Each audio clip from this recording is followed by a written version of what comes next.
جب بھی کوئی نئی چیز کی جاتی ہے تو یقیناً انسان جھجکتا ہے، شوق ہوتا ہے،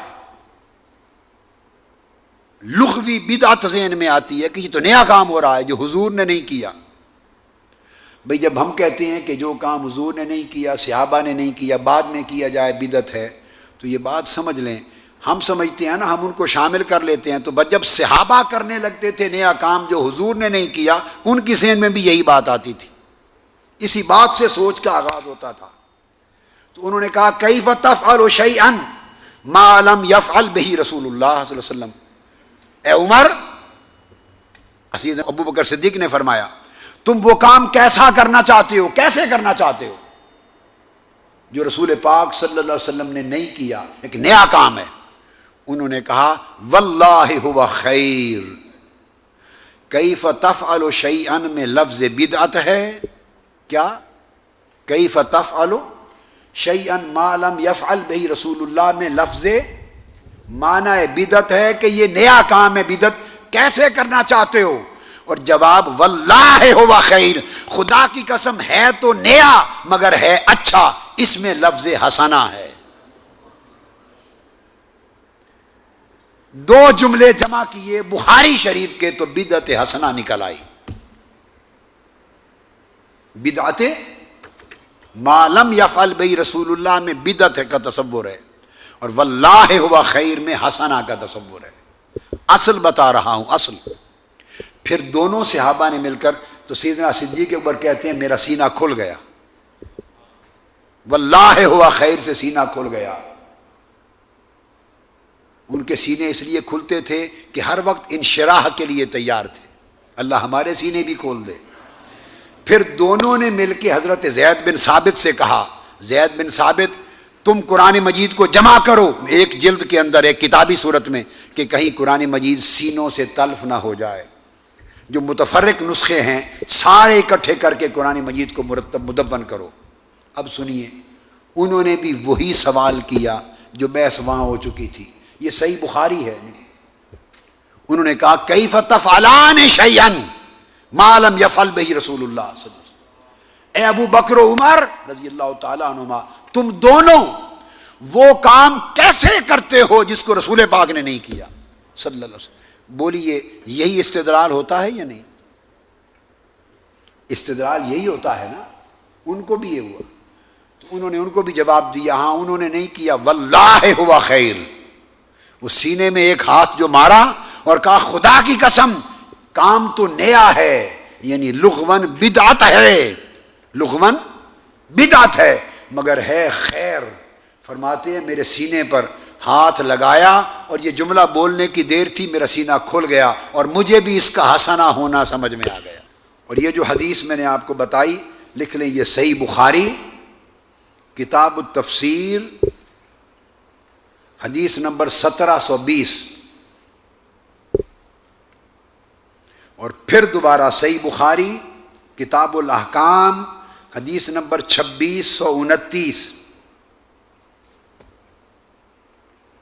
پھر تیسری بار یہ کتاب ترمذی الجامع ترمذی کتاب التفسیر حدیث نمبر 3103، اور بے شمار اور دیگر کتب حدیث میں آئی ہے، میں نے آپ کو صرف یہ دو میں بتا دیا۔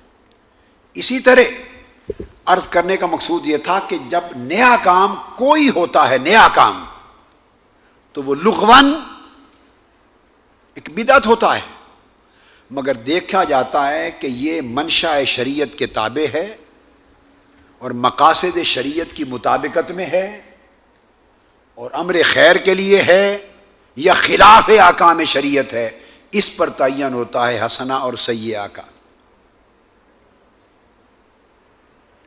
اسی طرح نماز تراویح یاد رکھ لیں، حضور صلی اللہ علیہ وآلہ وسلم نے پوری حیات طیبہ کبھی اس پر امام مقرر نہیں فرمایا،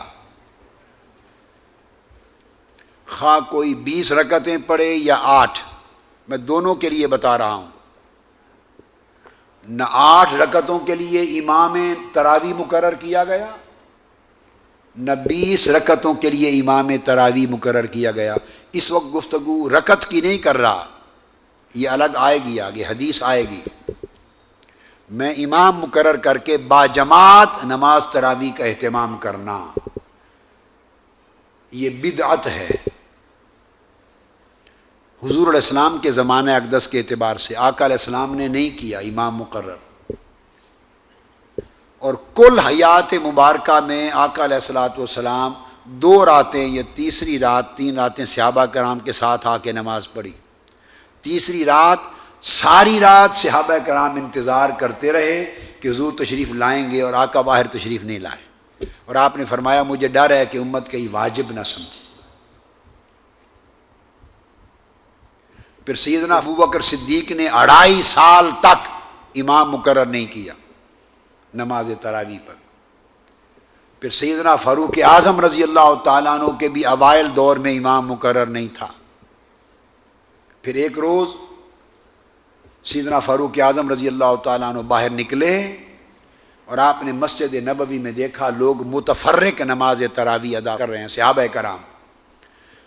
آپ نے کہا اس طرح تو لوگ غفلت کرنے لگ جائیں گے، اب کیوں آقا نے پہلے نہیں کروائی امام مقرر، اور امام مقرر کیا سیدنا فاروق اعظم نے۔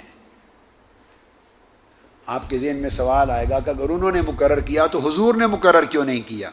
میں نے کہا نا، وقت کے ساتھ تقاضے بدلتے ہیں، اور نئے تقاضوں کو پورا کرنے کے لیے اہتمام کرنے پڑتے ہیں۔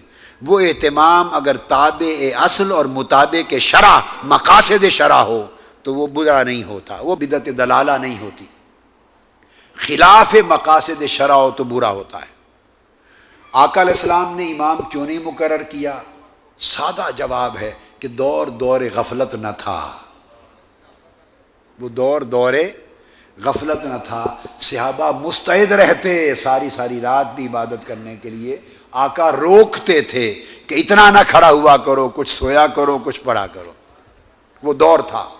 جو زمانہ گزرتا گیا تو سیدنا فاروق اعظم رضی اللہ تعالیٰ عنہ کو خیال گزرا لوگ متفرق پڑھ رہے ہیں، کوئی گھروں میں کوئی مسجد میں، زمانہ گزرتا اسی حال میں گیا تو لوگ غفلت کا شکار ہو جائیں گے اور پڑھنا چھوڑ جائیں گے، لہٰذا کیوں نہ ان کے لیے اہتمام کر دیا جائے کہ پابندی سے پڑھیں۔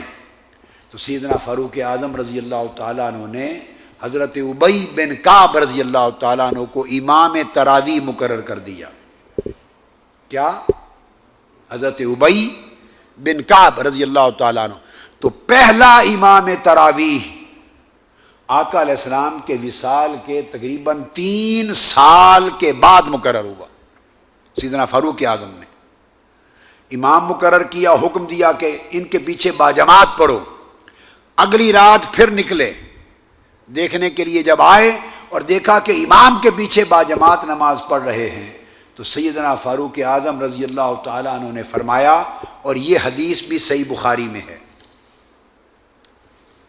جو ابھی کوٹ کر رہا ہوں نا، یہ بھی صحیح بخاری میں ہے، بخاری پڑھا رہے ہیں تو بخاری شریف میں سیدنا فاروق اعظم نے فرمایا، ان کو اکٹھا نماز پڑھتے ہوئے فرمایا، نعم البدعۃ ھذہ، نعم البدعۃ ھذہ، دیکھ کر فرمایا دیکھو کتنی اچھی اور پیاری بدعت ہے۔ بعض لوگ کم علمی کی وجہ سے یا زیادہ غصے اور جلال کی وجہ سے، تنگ نظری کی وجہ سے، جن کے فہم اور علمی دینی ادراک میں توسع وسعت نہیں ہے، تنگ نظری کی وجہ سے وہ کہتے یہ کیا ہوا؟ کبھی بدعت بھی اچھی ہو سکتی ہے، جب بدعت ہوئی تو بدعت تو غلط ہوتی ہے۔ انہیں کہیں کہ دین کی اوپر رائے سے فیصلے نہ کریں، ہمیں چاہیے کہ اپنی ذاتی آراء کو پھینک دیں اٹھا کر، دین کے فیصلے دین دینے والوں اور جن کے ذریعے دین پہنچا ان کے اقوال پر قائم ہونا چاہیے۔ سیدنا فاروق اعظم نے لفظ بدعت بھی استعمال کیا اور نعمہ بھی استعمال کیا۔ صحیح بخاری فرمایا نعم البدعۃ ھذہ، یہ کتنی اچھی بدعت ہے۔ تو پتہ چلا کہ کوئی عمل نیا ہو کر لغوی اعتبار سے بدعت ہو کر بھی اچھا ہو سکتا ہے، اور یہ کس نے کہا؟ سیدنا فاروق اعظم نے کہا رضی اللہ۔ اس کا حوالہ لکھ لیں، صحیح بخاری کتاب و صلاۃ التراویح، امام بخاری اس حدیث کو خود صلاۃ التراویح کی کتاب میں لائے ہیں امام بخاری. صلاۃ التراویح باب فضل من قام رمضان، قیام رمضان کی فضیلت میں. حدیث کا نمبر ہے 1906. نسخے مختلف ہوتے ہیں، نمبر بدلتے ہیں، میں نے کل بھی سمجھایا تھا، اس لیے باب لکھوا دیا. کتاب صلاۃ التراویح اور باب فضل من قام رمضان، رمضان کے قیام کی فضیلت میں.